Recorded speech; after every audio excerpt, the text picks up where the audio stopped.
Día chicos. Bueno, en esta ocasión vamos a ver lo que es la patología pelviana, algunas de las patologías pelvianas más frecuentes. Hay algunas áreas que nosotros ya hemos visto en clases anteriores, eh, por ejemplo, patología de lo que es el sistema ureteral, la patología vesical, que está efectivamente en la región pelviana, pero nosotros lo vimos ya en otras clases de patología uroescletora. Entonces, dentro de esta patología pelviana, lo primero que vamos a considerar es el piso pelviano, la anatomía del piso pelviano, que básicamente está formado por elementos musculares que ustedes recordarán de anatomía, por tejido ligamentoso presente a este nivel y que de alguna forma están, entre otras cosas, soportando los órganos que están presentes sobre todo en la pelvis menor. Bien, van a tener una función también en lo que es la regulación de de la orina y de la defecación, ¿ya? Y también tiene que ver, ¿cierto?, con regulación también en parte de lo que es ciertas funciones de tipo sexual, ¿ya? Entonces el piso pelviano está formado por estas estructuras musculares y que nosotros vamos a ver efectivamente que va a estar delimitado para nosotros, acá está el cursor, entre la sínfisis púbica, el borde inferior de la sínfisis púbica, y el borde inferior del coxis, o más específicamente de la última articulación coxígea, ¿ya? Esos planos musculares van a estar entre esas regiones y por lo tanto una afectación de esto va a ser que probablemente, como vemos en la segunda imagen, haya un descenso de esta línea pubocoxígea. Por lo tanto, en la acción general de estos músculos, como les decía, sostén de las vísceras pelvianas, sostiene y aumenta el piso de la pelvis, resiste la creciente presión intraabdominal y por tanto, cierto, evita que los órganos presentes a este nivel desciendan de forma incorrecta fuera de la pelvis, fracciona las heces por mecanismo valvular y tira el ano hacia el pubis para contraerlo, ¿ya? Entonces recordar que este piso pelviano está, como vemos aquí en el esquema, está formado por distintos planos musculares que nosotros ya conocemos eh, de la asignatura de anatomía del semestre pasado. Dentro de la disfunción del piso pelviano, como también las adelantaba anteriormente, esta se define como un descenso anómalo de los órganos pélvicos por debajo de la posición normal de la pelvis, y esta posición normal va a estar regulada por esta línea pubocoxígea, que como les decía está entre el borde inferior del pubis y la última articulación coxígea, ¿okay? Entonces cuando esta línea desciende, los órganos también a este nivel pueden descender. Esta patología es más frecuente en pacientes eh, de edad adulta y sobre todo en mujeres, básicamente porque hay condiciones que llevan a que haya un debilitamiento de este piso pelviano, de estos planos musculares, insisto, sí, dado por multiparidad, por sobrepeso o por antecedentes de cirugía previa, entre ellas sí, cirugías por el parto o por histerectomía, etc. ¿Ya? Entonces lo que vamos a ver aquí en el esquema, un piso pélvico normal, donde tiene estos distintos elementos, la vejiga, la uretra, el útero, la vagina, ¿cierto?, el colon y la región anal. El colon, el recto, me refiero a la región anal. Cuando hay un debilitamiento del piso pelviano, como vemos acá, efectivamente algunos de estos elementos o varios de estos elementos pueden descender y salir de la cavidad pélvica incluso. Entonces, van a existir distintos ángulos que nos permiten evaluar si es que hay un descenso anormal o no respecto a estas líneas. ¿Cierto?, pubocoxígea. Y por lo tanto vamos a tener, por ejemplo, este ángulo rectal que va efectivamente entre el borde posterior del recto, la pared posterior del recto en su parte más inferior, y el ángulo que forma, ¿cierto?, el canal anal propiamente tal. Eso va a formar un ángulo, ¿cierto?, en descanso, en contracción esto debería disminuir, ¿sí?, y en maniobra de Valsalva, ¿cierto?, también esto debería cambiar. Este ángulo tiene que ser mayor a 100 grados, ¿cierto?, cuando está en descanso o en reposo, este ángulo anorrectal, ¿ya? Entonces, como les decía, es un ángulo que está formado por el borde posterior de la porción distal del recto y el eje central del canal anal, que en reposo mide entre 108 y a 127 grados, ¿ya? En contracción dijimos, y en Valsalva esto se modifica. Las líneas referenciales, entonces, para definir esa ya les hablé de una que tiene que ver con la línea pubococcígea, que va efectivamente entre el borde inferior de la sínfisis púbica o del pubis y el coxis. Básicamente acá no se ve bien, ¿cierto? Pero es la última articulación del coccígea, ¿ya? Esa forma esta línea pubococcígea. Y vamos a tener otras líneas que van a ser la línea H y la línea M, que nos van a ayudar a determinar efectivamente si hay un descenso normal de estos músculos que forman parte del piso pelviano. Entonces, esta línea pubococcígea, como les decía, va del borde inferior de la sínfisis púbica hasta la última articulación coccígea. Aquí se ve mejor que en la imagen anterior y por lo tanto está representando estos músculos que forman parte del piso pelviano. La línea H, a su vez, ¿cierto?, también va del borde inferior de la sínfisis púbica a la pared posterior del recto, ya a la altura de la unión anorrectal, donde formamos este ángulo, esta medición de ángulo anorrectal hasta ese mismo punto, es la línea H. Este no debe medir más de 5 centímetros. Y la línea M, su medida depende de cuánto desciende el hiato pélvico por debajo de la línea pubococcígea, traduciendo por lo tanto un descenso vertical de la estructura en estudio, ¿cierto? Entonces aquí va a estar la línea M que representa este descenso vertical. Esta línea M sirve, como le digo, de referencia al descenso dentro de lo normal o no, y no debe superar los 2 centímetros. Algunos valores de normalidad, ¿cierto?, o de descenso anormal, severo, mediano o moderado, que podría tener, ¿cierto?, recordando que hasta 2 centímetros normal, esta línea M, ¿cierto?, esta línea vertical.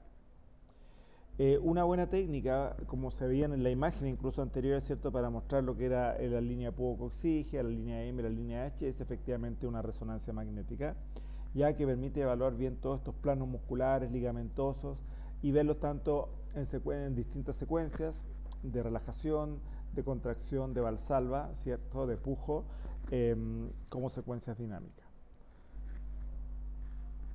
Dentro de la disfunción, entonces, que nosotros vamos a ver del piso pelviano, y vamos a dividir efectivamente este piso pelviano en un compartimento anterior, donde vamos a encontrar la región de la vejiga y la uretra, un compartimento medio, que en el caso de la mujer, que acuérdense que estas patologías son más frecuentes en las mujeres, vamos a encontrar lo que es el útero y la vagina, y en el compartimento posterior, la región del recto y el ano. Por lo tanto, las disfunciones podrían estar dadas en función de esos órganos. Podría haber un prolapso genital, se podría generar cistocele, es decir, un descenso anormal de lo que es la vejiga en el compartimento anterior, del rectocele en el compartimento posterior, enterocele, prolapso vaginal, entre otras cosas. Podría haber también, producto de este descenso anormal del piso pelviano, una incontinencia urinaria, que podría ser tanto al esfuerzo como en una vejiga hiperactiva mixta. Y también podría haber incontinencia anal.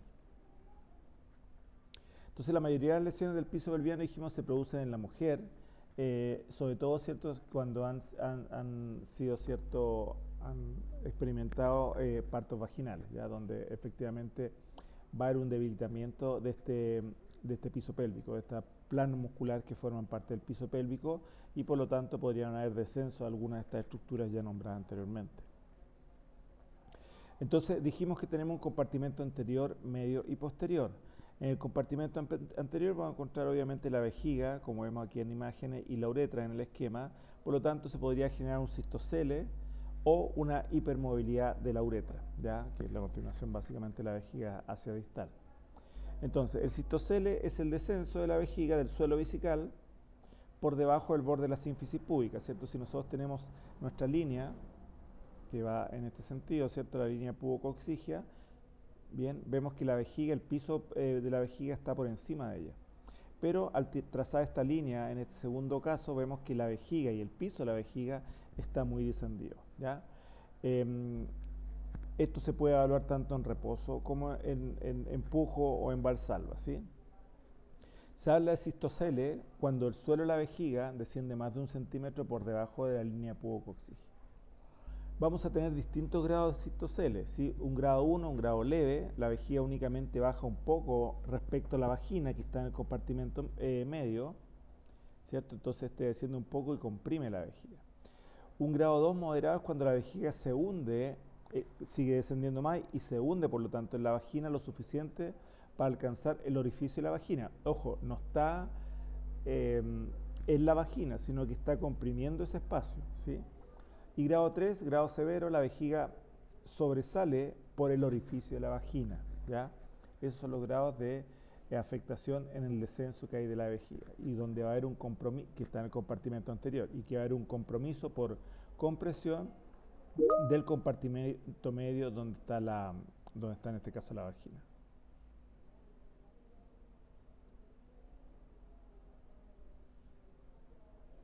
Entonces aquí podemos ver en estas imágenes, nuevamente en resonancia, ¿cierto?, distintas condiciones tanto en relajación como empujo, de cómo efectivamente la vejiga está descendida de esta línea pubococcígea en un grado importante y que pueda estar, ¿cierto?, descendiendo y comprimiendo y por lo tanto saliendo por la región del canal vaginal.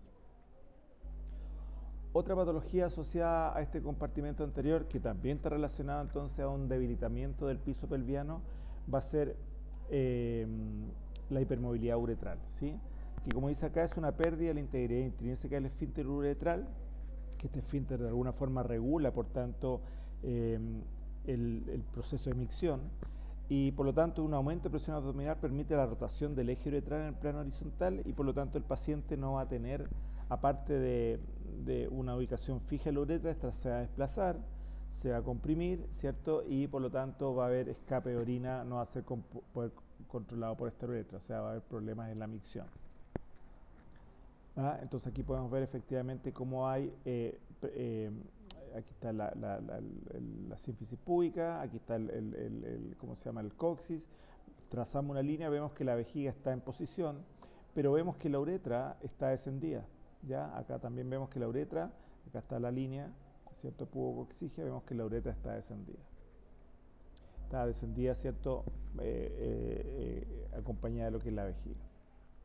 En el compartimento medio que vamos a encontrar, anatómicamente vamos a encontrar el útero y la vagina, por lo tanto podría haber prolapso de la cúpula vaginal o del útero. Entonces, el prolapso vaginal, se define nuevamente como el descenso de la cúpula vaginal o del cuello uterino por debajo de esta línea pubococcígea. Ya acuérdense que ese es nuestro límite en cuanto a lo que es la anatomía del piso pelviano. Por tanto, la vagina colapsa sobre sí mismo después de una histerectomía.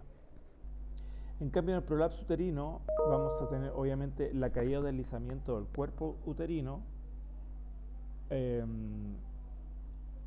desde la posición normal en la cavidad pélvica dentro de la vagina. Este representa el 14% de los prolapsos.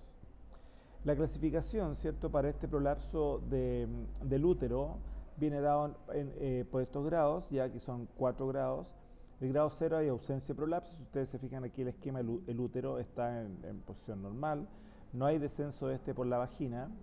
En el grado 1, que es leve, hay ligero descenso del órgano, es decir, del útero, que permanece en el interior de la vejiga, pero no está llegando a la parte inferior a nivel del plano vulvar. En el grado 2, en cambio, ¿cierto?, el órgano, el útero, desciende por el canal vaginal y llega hasta el plano vulvar. En el grado 3, está en el plano vulvar, ¿cierto?, el útero, y bajo ciertas condiciones como de pujo, ¿sí?, este puede incluso descender más y salir por la vagina. Y en el grado 4, incluso en posiciones de reposo, el útero sale por la vagina, ¿ya? Entonces, obviamente el grado 4 es severo, porque el órgano se encuentra exteriorizado, el útero, ¿cierto?, sale por la vagina incluso estando en reposo.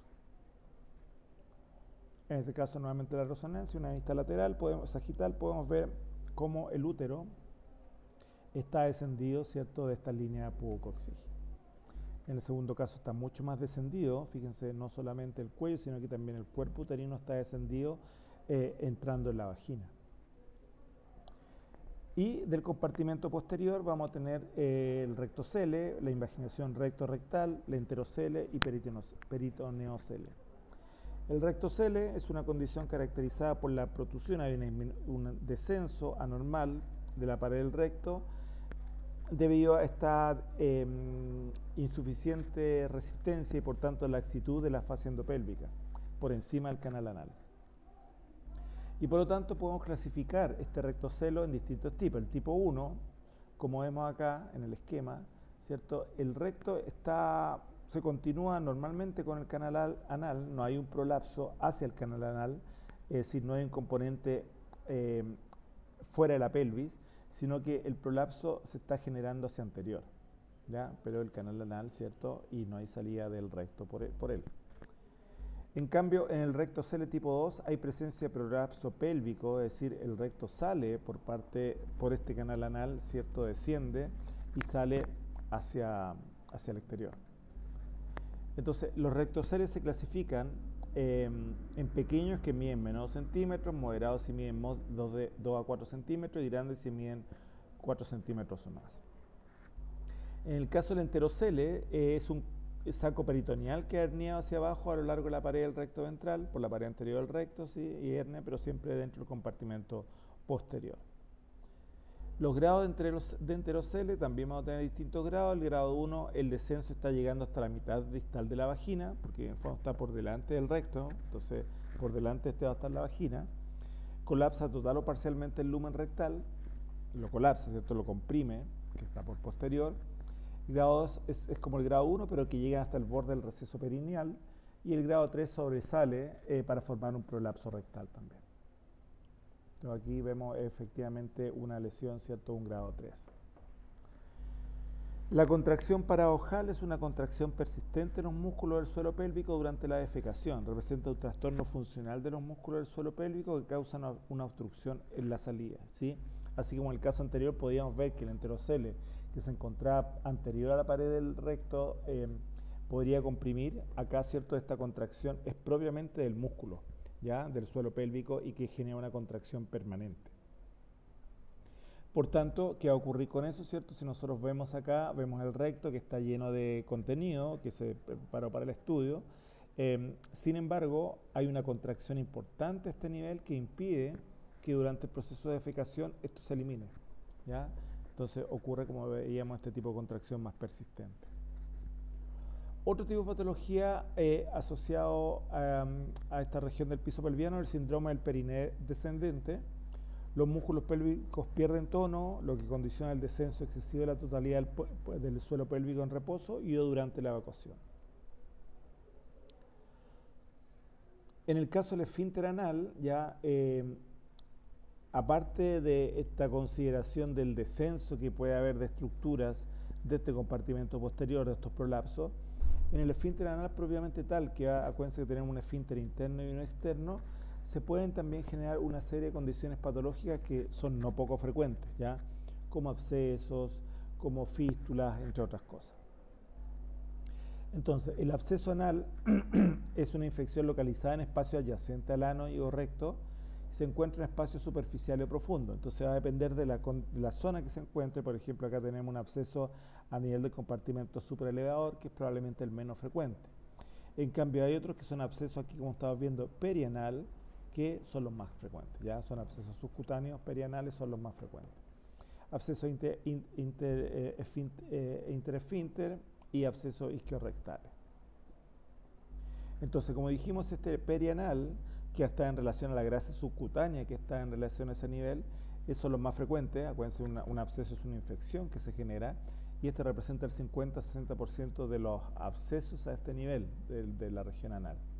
Isquiorrectal el 20%, el interesfinteriano el 5%, dijimos los menos frecuentes los del compartimento supraelevador.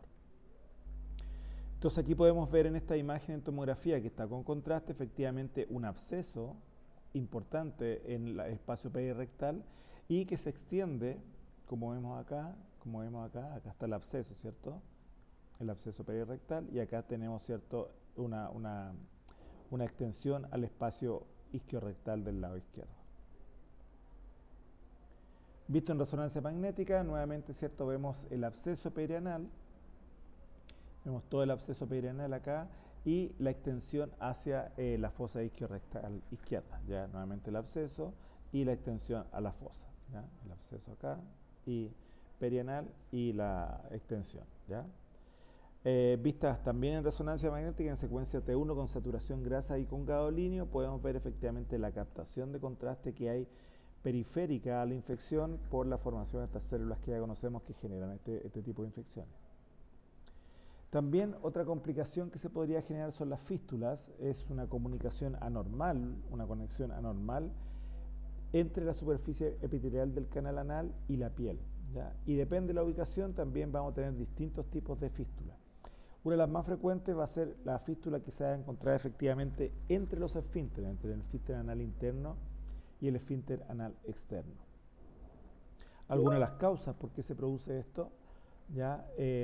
Pero va a haber una clasificación que es la clasificación de Parks, que distingue 4 tipos de fístulas. Las más frecuentes, como les decía, las que están entre los esfínteres, entre el esfínter anal interno y el esfínter anal externo, las que están entre los esfínteres, las que están sobre y las que están fuera de los esfínteres. Las interesfinterianas, dijimos, son las más frecuentes, representan el 45 al 60% de las fístulas, esta comunicación anómala, que si nosotros nos fijamos acá en el esquema, vemos el esfínter anal interno, el esfínter anal externo, y entre ellas, ¿cierto?, esta comunicación anómala que puede tener, por ejemplo, pus, ya en esta fístula, en este tracto fistulizado. Y esto se comunica posteriormente hacia la piel, ¿cierto? Por lo tanto, por la ubicación que tiene, esto tiene un trayecto que es más verticalizado. Si nosotros vemos, por lo tanto, en este caso una resonancia en un plano axial, vemos la región del ano, el esfínter anal interno y el esfínter anal externo, vamos a tener entre ambas, ¿cierto?, como aparece aquí en el esquema, esta fistulización, esta comunicación anómala. Si la vemos en cambio en un plano coronal, vemos que esta efectivamente tiene una orientación que es verticalizada y que se encuentra obviamente entre el esfínter anal externo y el interno. Pueden haber estas mismas fístulas esfinterianas pero complejas, que van a ser un poco más grandes, y fíjense la forma que tiene, como una herradura, ¿cierto? Fíjense ahí también cómo se ve en el esquema y en la imagen, ya se ve como herradura, ¿ya? Y está confinada por el esfínter anal externo. Las transesfinterianas representan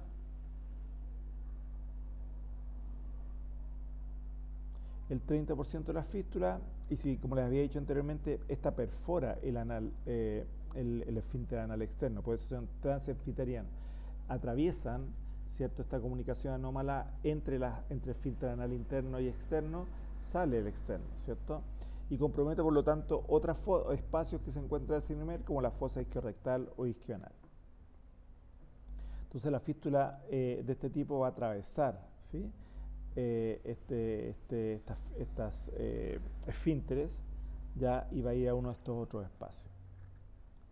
¿Ya? Entonces, vemos aquí efectivamente cómo, ahí está marcado, el trayecto de esta fistulización. Aquí la podemos ver, ¿cierto?, con otra secuencia donde se evalúa mejor, ¿cierto?, la presencia de pus en esa comunicación anómala entre los esfínteres y que luego está saliendo del esfínter anal externo. Pueden haber también estas transesfinterianas complejas, en el cual se va a formar esta fístula perianal con absceso en fosa isquiorrectal directamente, o sea, va a llegar hasta ese punto esta comunicación anómala. Las supraesfinterianas representan el 20% de las fístulas, y seca ambas capas esfinterianas. Y la fístula, extraesfinteriana, que representa el 5% de las fístulas. Hay una fístula perianal en contexto de una enfermedad de Crohn, donde hay un engrosamiento de la pared que demuestra la lesión intestinal. ¿Ya? Pues el Crohn es una patología inflamatoria intestinal.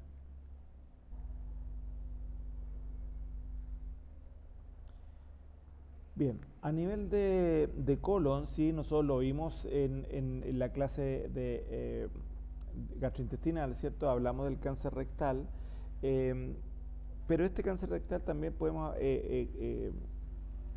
verlo con detalle en imágenes de resonancia magnética, que es quizá el estudio para ver bien todas estas patologías pélvicas, y por lo tanto este cáncer rectal se puede dividir según la ubicación en uno de recto alto cuando está respecto al ángulo anorrectal, que dijimos que este que está abajo está a 10 a 15 centímetros del ángulo anorrectal. Ese, cierto, es un cáncer rectal alto. Cáncer rectal medio es cuando está la lesión a 5,1 a 10 centímetros de este ángulo anorrectal, y una baja es cuando está a 0,5 centímetros distal al ángulo anorrectal. Entonces, en este caso estamos viendo un cáncer anorrectal alto, perdón, cáncer de recto alto, porque esto está a 11 centímetros del ángulo anorrectal. Este es medio, está a 7 centímetros del ángulo anorrectal, y este está a 1 centímetro del ángulo anorrectal, por lo tanto un cáncer de recto bajo. Respecto a la etapificación, que nosotros hablamos del cáncer de colon, hablamos de la clasificación TNM en la clase anterior, en la clase de patología gastrointestinal, donde vemos cierto si hay la clasificación del tumor previamente tal, si hay afectación ganglionar o no, y si hay metástasis a distancia o no.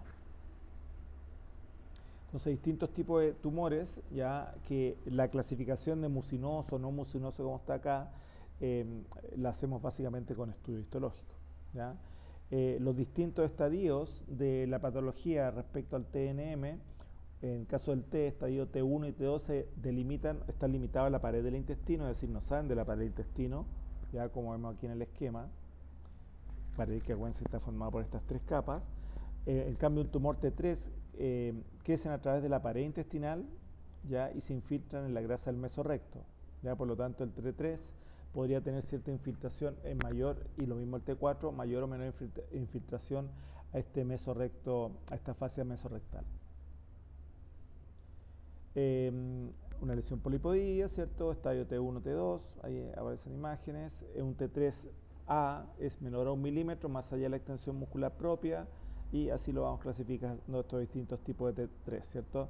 Ese MRF que aparece ahí, ¿cierto? En la fascia mesorrectal.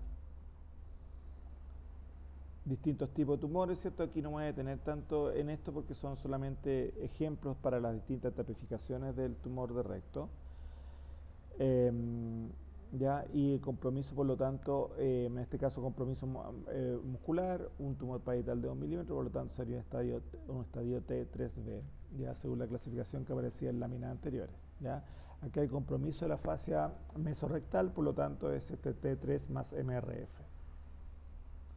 Un tumor que invade el peritoneo visceral, ya vemos ahí el peritoneo, esas líneas de peritoneo, de reflexión peritoneal, y vemos que este tumor efectivamente está invadiendo hasta este peritoneo.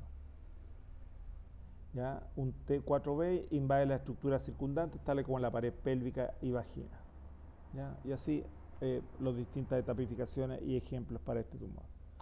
También en resonancia podemos ver la aportación ganglionar, ¿cierto? Dentro de este TNM, si es el N, ¿ya? Y por ejemplo la difusión, como vemos acá, nos aporta información importante, ve con detalle la cantidad de ganglios aumentado de tamaño. Dentro de lo pasé rápido eso, ¿cierto? Porque nosotros vimos parte del cáncer de colon en la clase gastrointestinal. Dentro de la patología a nivel uterino ahora vamos a tener patología benigna y patología maligna, que son frecuentes, ¿sí? Dentro de esta patología benigna vamos a tener los quistes ováricos, que son hallazgos comunes en exámenes ginecológicos, son sacos llenos de fluido que se desarrollan en los ovarios. Son fisiológicos cuando el diámetro es menor, el diámetro promedio es menor a 25 milímetros, podrían estar asociados a un folículo ovario o cuerpo lúteo. Vemos acá entonces en imágenes, ¿cierto? Efectivamente estos quistes ováricos, ya que en este caso son mayores a 25 milímetros, por lo tanto ya no son de un carácter tan fisiológico. Ya visto en resonancia magnética en T1 y en T2, recordemos la señal del agua tanto en T1 como en T2, ¿cierto?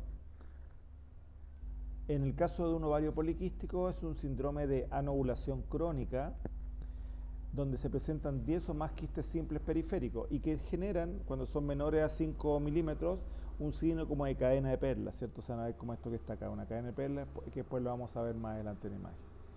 El 30% de los pacientes, de las pacientes tienen un volumen ovárico normal, no está aumentado el tamaño del ovario. Vemos acá entonces el ovario poliquístico, visto en tomografía computada, ¿ya? Ovario poliquístico, y visto en resonancia magnética, donde vemos efectivamente este signo de este collar de perlas. El quiste ovárico hemorrágico suele ser resultado de una hemorragia en un cuerpo lúteo o de un quiste funcional. Por lo tanto, si nosotros lo vemos en imágenes, en este caso en tomografía, un quiste, recuerden que va a tener una densidad homogénea cercana al agua. En cambio, en esta segunda imagen estamos viendo que la lesión bien delimitada, con una densidad mayor que el resto del tejido, tiene zonas de mayor densidad que pueda estar indicando un sangramiento. Si lo vemos, por lo tanto, en resonancia magnética, recordar que en T1, un componente que tiene agua se ve hipointenso. Sin embargo, fíjense cómo acá en T1, ¿cierto? Y T1 saturación grasa, estas lesiones se ven hiperintensas, por lo tanto lo que estamos viendo ahí es hemorragia, ¿ya? La endometriosis, otra patología, se caracteriza por la presencia de tejido endometrial funcional fuera de su lugar habitual. Este afecta entre el 8 a 10% de las mujeres en edad reproductiva y podría estar y genera en el 25% aproximadamente de ellas una dificultad para embarazarse, la endometriosis. Sitios más frecuentes, por lo tanto, donde este tejido funcional, ¿cierto?, se migra, van a ser a nivel del peritoneo y de las vísceras pélvicas, por ejemplo. Vías de diseminación de esto, ¿cierto?, va a ser ya sea transtubaria, linfática, vascular hematógena o trasplante, ¿sí?, episiotomía o cesárea. ¿Ya? Entonces, distintos tipos de estas lesiones aquí presentes.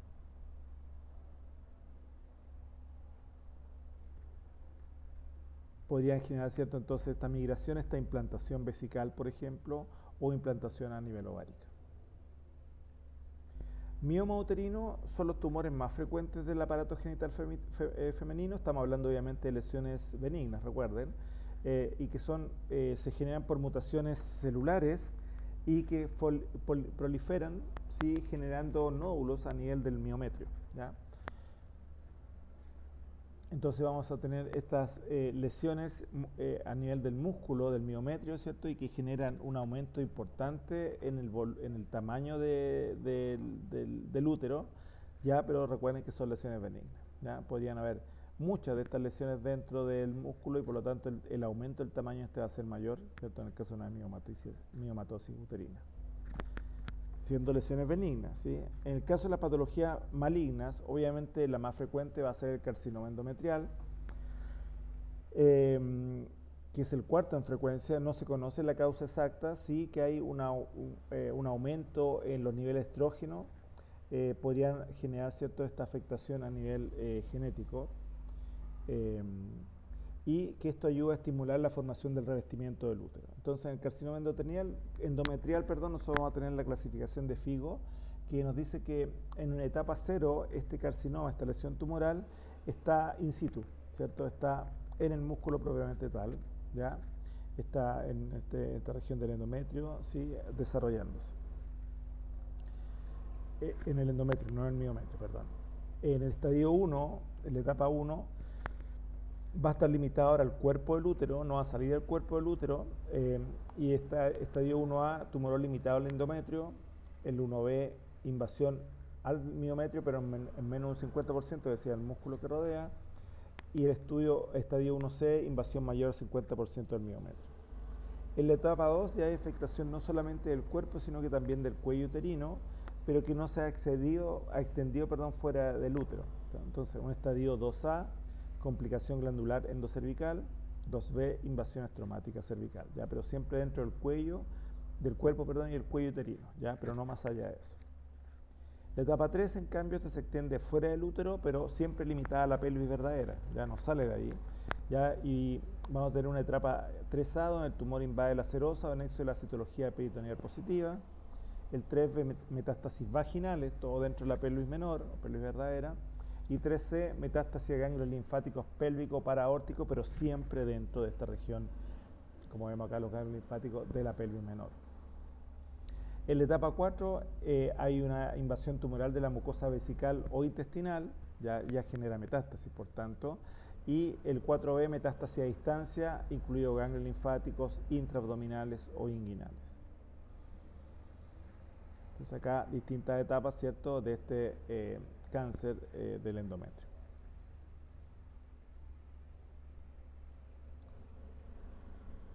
Finalmente, el cáncer de próstata, que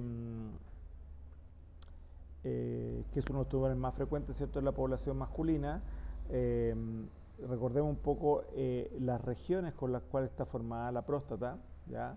Y por lo tanto en algunas de estas regiones el desarrollo de este cáncer va a ser más marcado. En el desarrollo, en la valoración adecuada de este tipo de lesión del cáncer de próstata, ¿cierto? Se utiliza la clasificación de PIRAT, ¿ya? Que se hace a través de resonancia magnética con distintas secuencias como son las que aparecen acá y que están estandarizadas. En este caso, un T2 sagital permite localizar tumores dentro de la glándula y detectar la extensión extraprostática incluida la extensión hacia las glándulas seminales. En un T2 coronal, ¿cierto? También podemos ver qué zona de afectación específica de la glándula de la próstata, ¿cierto? En la que tiene mayor alteración. Acá el T2 axial, ¿cierto? Donde vemos efectivamente dentro de la próstata distintas lesiones presentes en la zona central y periférica de la próstata. El T1 axial en este estudio multiparamétrico sirve para identificar hemorragia intraprostática. ¿Se acuerdan de la hemorragia que vimos anteriormente a nivel ovárico, que se veía bien en T1 con mayor señal, y lesiones esqueléticas? En T1, ¿cierto? Con contraste axial podemos ver la vascularización de la lesión, un poco la zona periférica y la zona de transición, ¿cierto? De lo que es la próstata y cómo, ¿cierto? Tanto en difusión como en el mapa ADC y ponderación entre dos, ¿cierto? Se visualizan, y aquí está la clasificación de PIRATS, que va de PIRATS 1 a PIRATS 5, ¿ya? Y cómo se comporta, por lo tanto, en cada uno de estos PIRATS, la difusión, el mapa ADC y el T2, y la secuencia T2, ¿ya? Ahí está un poco el resumen, ¿cierto? Para cada una de estas clasificaciones PIRATS en las distintas secuencias realizadas en este estudio multiparamétrico, en este caso en la zona periférica y en la zona de transición de la columna, perdón, de la próstata. Un poco la puntuación, ¿cierto? Dada por este estudio multiparamétrico con la clasificación de PIRATS, ¿ya? Hay distintos valores o clasificaciones de PIRATS y las zonas que se ven afectadas.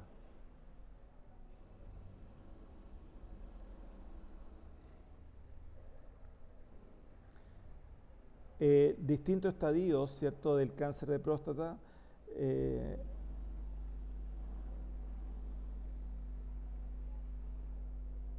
En el estadio 1 el cáncer se encuentra solo en la próstata, se encuentra en la mitad o menos de un lóbulo de la próstata, y la concentración de antígeno prostático específico es menor a 10 nanogramos por mililitro.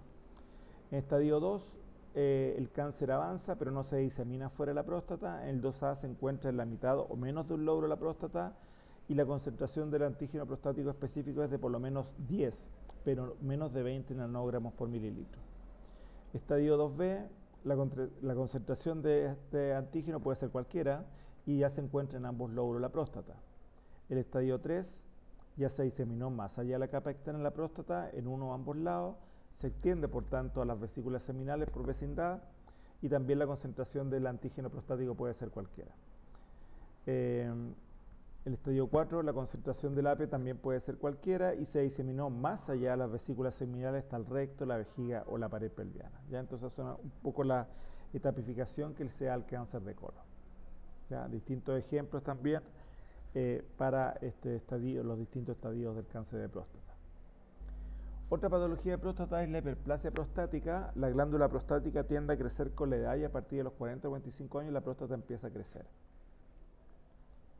¿Ya? Puede generar, por lo tanto, esto una impresión vesical, o sea, una compresión de por aumento de la próstata, como estamos viendo acá, y por lo tanto una compresión del uréter, y vamos a generar este signo del uréter en anzuelo, cuando hay una hiperplasia prostática. ¿Ya? Entonces, impresión prostática, ya como habíamos dicho, un aumento de la próstata que, acuérdense, anatómicamente está por debajo de la vejiga, crece mucho, está inflamada, ¿cierto? Hay compromiso uretral y por lo tanto la uretra se comprime. Acuérdense que la uretra pasa por el centro de la próstata y por lo tanto, ¿cierto? Vamos a tener ese signo del uréter en anzuelo. ¿Ya? Como es una inflamación, va a haber un aumento en la zona central y por eso probablemente la uretra va a estar comprimida, y una señal prostática de aspecto heterogéneo por la inflamación que presenta. Finalmente, el cáncer testicular se presenta usualmente en varones jóvenes, 1 a 1,5% de las neoplasias malignas del hombre, 5% de neoplasia urológica, 95% son tumores originados en las células germinales. Esto es más frecuente entre los 15 y 35 años, aproximadamente el 80%. Bien, eso era la clase entonces que quedaba pendiente con algunos de los órganos presentes en la pelvis, porque otros ya los vimos en otras clases.